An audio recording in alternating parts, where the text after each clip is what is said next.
Hello everyone, welcome to Daily Current Affair MCQ. Today is 23rd October 2024. Start करते हैं अपने पहले question से।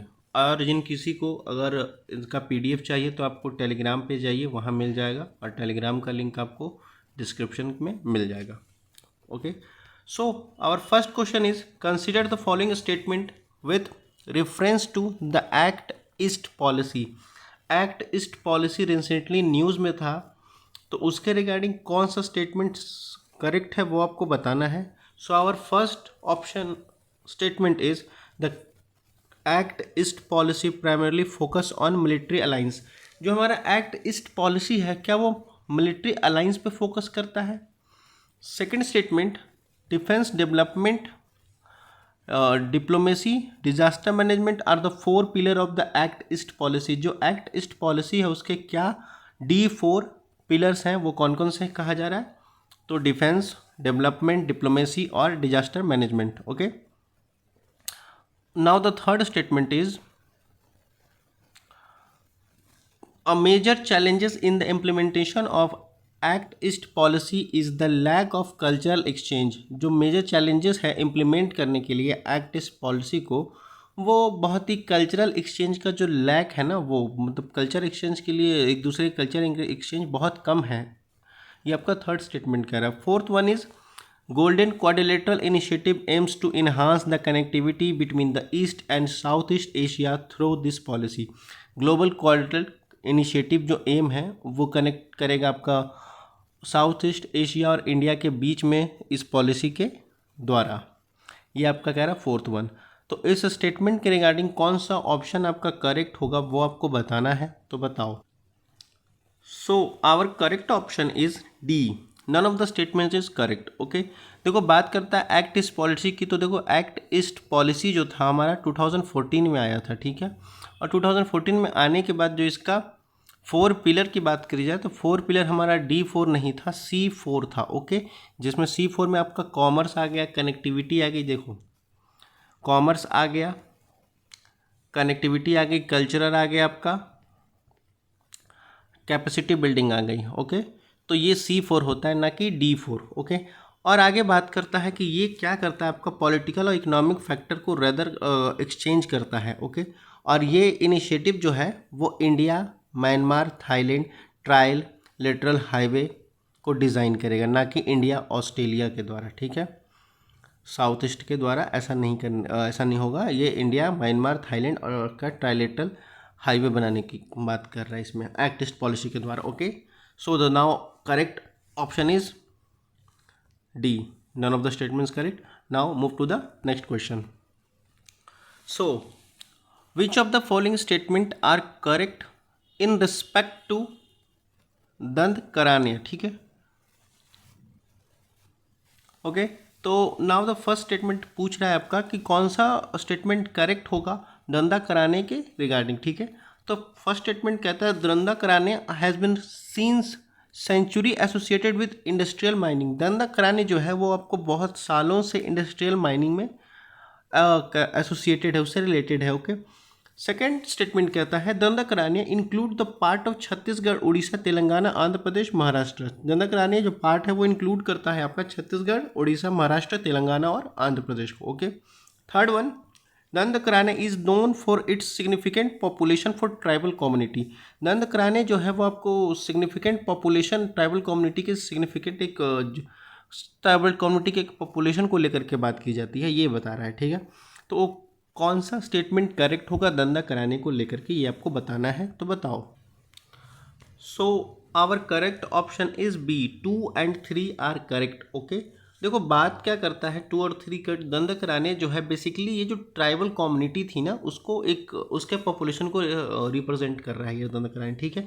जैसे ट्राइबल कम्युनिटी में आपको पता होगा गोंड, और गोंड जो ट्राइबल कम्युनिटी है, और भी जो वेरियस कम्युनिटी होती है उसको रिप्रेजेंट करता है दंड कराने, ठीक है। और वो दंड कराने उसको कहते हैं जो छत्तीसगढ़, उड़ीसा, तेलंगाना, आंध्र प्रदेश और महाराष्ट्र के इलाकों में रहते हैं। ओके, और बात कर ली जाए कि दंड कराने की आगे, तो देखो दंड कराने जो रिसेंटली न्यूज़ में था वो आपको माओइस्ट इंसर्जेंसी और सिग्निफिकेंट ट्राइबल कम्युनिटी को लेकर के एसोसिएट था, ठीक है। ना कि इंडस्ट्रियल माइनिंग को लेकर के। Okay, so our correct option is 2 and 3, उसके रिगार्डिंग ऑप्शन आपका बी हो जाएगा। Okay, now move to the third question. Third question हमारा कहता है which of the following is not a valid reason for holding a by election. कौन सा valid reason नहीं है बाई इलेक्शन को होल्ड करने का। ओके, फर्स्ट कहता है ए, रेजिग्नेशन ऑफ इलेक्टेड रिप्रेजेंटेटिव, इस्तीफा किसी इलेक्टेड रिप्रेजेंटेटिव का। बी आपका कहता है a candidate narrowly losing a election, candidate जो है नैरोली इलेक्शन हार जाता है। सी कह रहा है death of elected representative, elected representative का डेथ हो जाना। डी कहता है disqualification of elected representative, elected representative का डिस्क्वालिफाइड हो जाना। तो which of the following reason is correct, not valid reason for holding a by election. Not valid reason पूछ रहा है, ध्यान देना इस क्वेश्चन को। देखो, तो उसके रिगार्डिंग हमारा सही आंसर कौन हो जाएगा, बी हो जाएगा। Okay, a candidate narrowly losing election. देखिए ये जो पूछ रहा होगा ध्यान से देखना, एक नॉट अ वैलिड रीजन पूछ रहा था, यानी बेसिकली आपको इनकरेक्ट बताना था। तो ऑफकोर्स रेजिग्नेशन देने इलेक्टेड रिप्रेजेंटेटिव का कोई अगर रिज़ाइन कर देगा किसी भी एक अपने कॉन्स्टिट्यूंसी से, सपोज करो कि कोई लोकसभा क्षेत्र है, कोई विधानसभा क्षेत्र है, वहाँ के अगर रिप्रेजेंटेटिव ने रिज़ाइन कर दिया है तो ऑफकोर्स इलेक्शन होगा, उसको बाई इलेक्शन कहेंगे। और बाई इलेक्शन हमारा एक स्पेशल टाइप ऑफ इलेक्शन होता है, ठीक है, कि जो कि उसी पर्टिकुलर एरिया में चुनाव होगा। ओके, तो ये फर्स्ट स्टेटमेंट करेक्ट हो जाएगा, ये वैलिड रीजन है आपका। और सी आपका कहता है कि ये death of the elected representative, किसी इलेक्टेड रिप्रेजेंटेटिव का अगर मृत्यु हो जाती है, डेथ कर जाते हैं वो, तो ऑफकोर्स उसी पार्टिकुलर जगह पर सिर्फ और सिर्फ इलेक्शन होगा, ठीक है। तो ये भी आपका करेक्ट हो जाएगा, वैलिड हो जाएगा। और डी कहता है डिस्क्वालिफिकेशन ऑफ इलेक्टेड रिप्रेजेंटेटिव, किसी इलेक्टेड रिप्रेजेंटेटिव को डिस्क्वालीफाई कर जाता है तो वहाँ भी चुनाव होने के आसार होते हैं, ठीक है। तो उसके रिगार्डिंग ये तीनों वैलिड रीजन है। तो हमें नॉन वैलिड रीजन पूछा था तो नॉट अ वैलिड रीजन हमारा बी हो जाएगा। ओके, तो आपका सही ऑप्शन हो जाएगा B. Okay, now move to the next question. So our next question is consider the following with reference to the country that are includes as the new member of BRICS।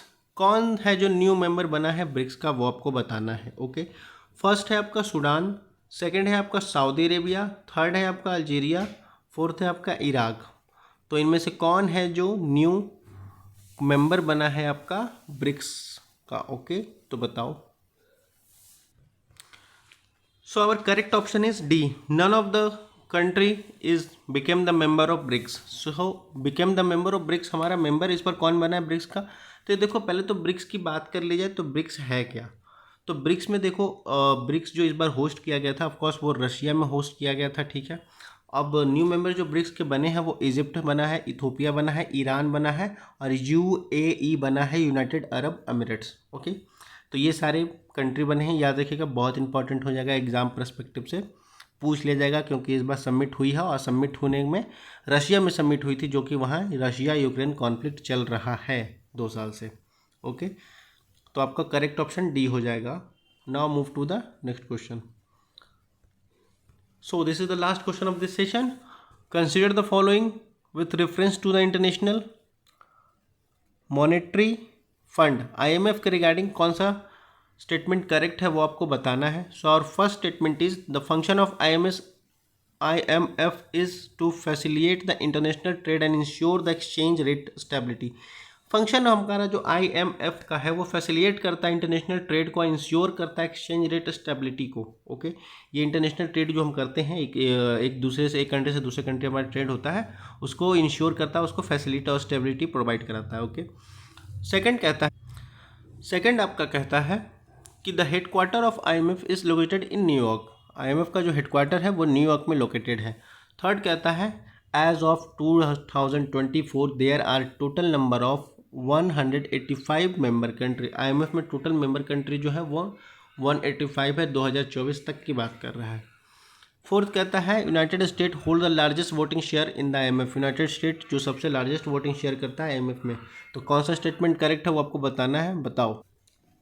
So our correct option is B, only 2 is correct, ठीक है। कौन कौन सा correct होगा आपको, आपका जो correct हो जाएगा वो हो जाएगा 1 और 4 हो जाएगा, ठीक है।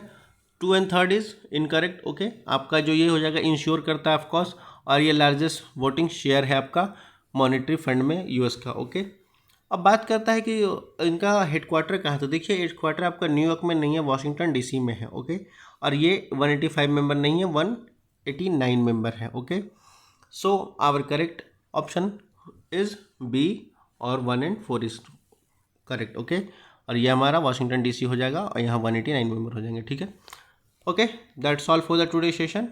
अगर कोई क्वेश्चन या कोई क्वेरी हो तो feel free to ask in comment section. बाकी पढ़ते लिखते रहिए, और इसका पीडीएफ चाहिए तो डिस्क्रिप्शन में टेलीग्राम है, वहाँ से आपको पता है क्या करना है, जाइए डाउनलोड कर लीजिए। Okay, thank you.